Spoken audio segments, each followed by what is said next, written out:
Haurakpham leitaba kuki proof India dagi tantokhigadabani ABISM India dagi kuki tantokhigadabani haina Akhil Bharatiya Hindi Mahasabha ABISM gi National President Raja Sri Sauduri na Fongdokre ngasi Chingmairong da leiba Klasi Grande da pangtokhiba paumi gi mifam amada Raja Sri Sauduri na paumi sing da phongdokhibada Kangrup amadi phurup khudimak masa masagi Mama lebak amadi mapa lebak loina leiribani adubu kuki phurup kidi horuppham leite migi maramda nampuda saidangduna leiba phurup amani makhoibu India dagi tantokhigadabani Manipur asi India na ningtamna bohanabada Netaji Subhash Chandra Bose na ahanba India gi flag chingkhatuna INA lingkhatkiba India gi oiba maru oiba mafam amani mangna makhata na hai immigrant kuki singna sanglaklaga lamdam asida Landaraliba asiyaroi ngarang Akhil Bharatiya Hindi Mahasabha na Manipur gi tampaki mafam singda leiba relief camp sing aduda changjapam lawduna leiriba mioi singi phibamsu hakthengna yengsinki India ki Prime Minister su laktuna Manipur miyanga unaraga irang asi athubada loisina bona biu haiki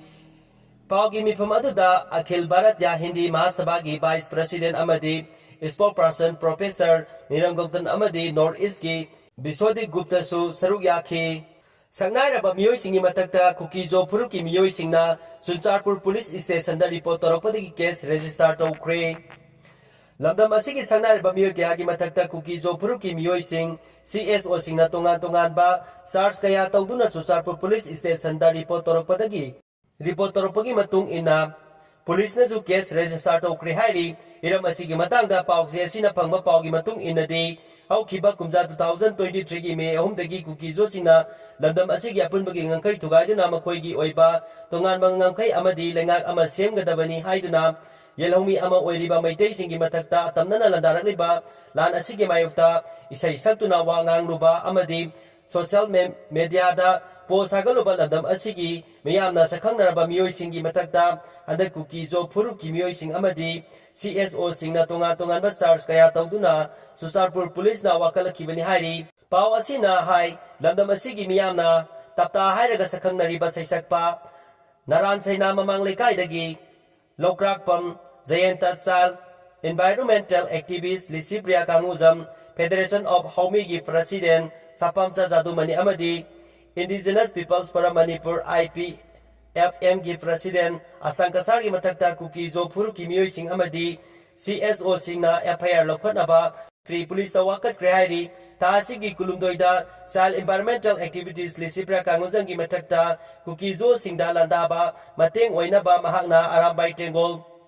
thermal drone sing amadi night vision binocular sing pi haiba yawba tongan tongan SARS kaya torokibani aduga Federation of Haumigi President Sapamsa Jadumani Lup adugi DP Dr. Hera Kabui General Secretary Y Samkumar Publicity and Media Cell Robert Com amadi General Secretary Haumi Youth Wingi mathaktasu refugee haiba communal feeling wafam sing phongdori haina SARS story hairi kukijo singna landam asigi sangnarba singi mathakta Suncharpur Police awakalakiba asi Ministry of Home Affairs ki maikaidagi Manipur da thokliba lal asiga mari leinana NIA na hojik phawba lokhaliba case uhungi sathaba yanamgi damak Suncharpur District and Session Judge ki court pu NIA gi special court oina sakhanglagani haina tha asigi kunithoi da Home Ministry na notification ama hek thokibagi nungan badani hairi paw asina makha taribadi sesakpa Tapta Jayentagi mathakta kuki jo phurup ki miyoi singna tasigi kulumdoida anirak subo oina Suncharpur Police Station da Tapta Jayentana hojik Manipur da thokliba irang manungda isaida kukiland haina mingthonba isai sing takak naina kullak leptana putoktuna kuki jo singbu lana uhanaba hotnai haina haiba yauna tongan ba SARS kaya tawduna Suncharpur District ta wakalakpadagi police na case lokhatkibani Tapta Jayentagi mathakta kukijo singna isai aduga mari lainana ahanbo oina kumja 2023 ki July 3 ta police ta wakatkibal leire hairi hiram asigi matangda saisakpa Tapta Jayentana phongdokhibada mangna sariba isai adugi mayukta kuki singna police ta wakalabasu kukiland gi kunmathoi suba tangkak ki isai phongnanaba thawrang tawre kunmathoi suba tangkak ta June 5 da phongduna miyamda sinanaba thawrang tawri hojik isai adugi recording loire iramdam Iraipaakpu nungsijabagi isai asi sakpani hadaki kunmathoi suba tangkaki isai asidi miyam maira paibising yauna lal asigi matangda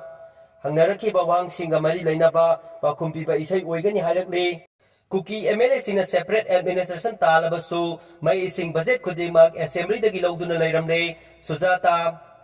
kuki MLA tarana makhoigi oiba separate administration talabasu makhoigi ising mai phawbagi budget khudimaki assembly dagi lauduna lairamle haina imagi mairagi president Thoksom Sujata na phongdokre wafam asingasi ngasi suspend lairiba MLA singna sahi amagi manungda lagliba budget ki marik chumba wafam miyamda mayek sengna khangangdabani amadi mathau ningthina tawdraba Manipur Legislative Assembly asi kari tawbagi thamgadoribano haina sangsilakiba khongjang adugi manungsanna ngasi People's Progressive Alliance Manipur na chingmairongda leiba Manipur Assembly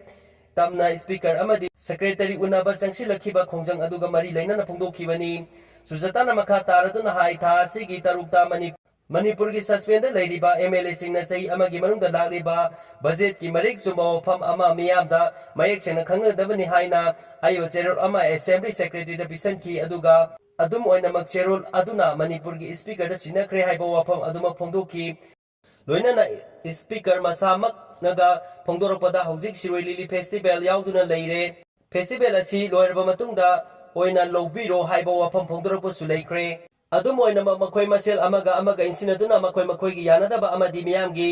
laisang oiraba miyamna ira thongni tawriba amadi miyambu ngak senaba leiriba wafam asida tongan ba lo kaya sanaduna leire lamdam asigi mi ama khangpham tokpa kaya adu khangnaba miyamna demand tawbani hairi mana makata na hai masida natana Manipur thokpa irang kaya ama mapi mapa oibasingna logadaba thodang adu laudana laikhibana mama oibi kaya tiar gas ki saitheng phanganduna leire loinana lamdam asida leiriba MLA kyana makhoi suspend tawri haiduna makhoi gi mayumda amadi quarter da nungaina leiriba asi makhoi gi oiba asengba pandam adu miyamda khanghanba ngamdrabadi makhoi leibagi kari mathau tari haina su phongdoki